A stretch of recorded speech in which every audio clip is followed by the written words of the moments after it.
Hi and welcome back to another quick guide. Today, I'll teach you how to start playing games on Steam. Steam is a popular PC gaming platform where users can buy, download, and play games on Windows. New players can use Steam to access free games, multiplayer features, cloud saves, and community tools.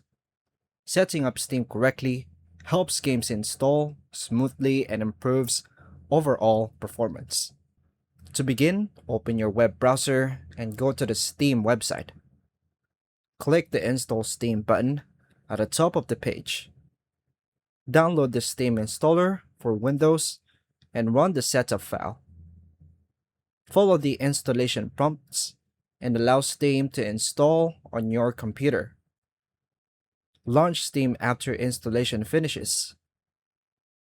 Create a new Steam account and verify your email address if Steam requests account confirmation or sign in with an existing account. Browse the Steam store to find games you want to play.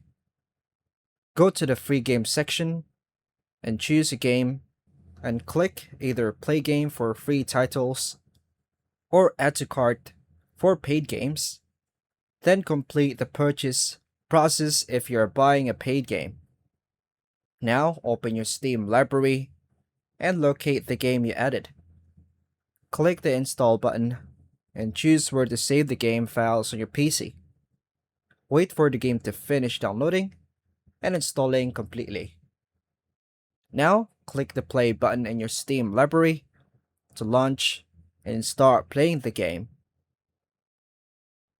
And that's all for now, folks. Thank you for watching.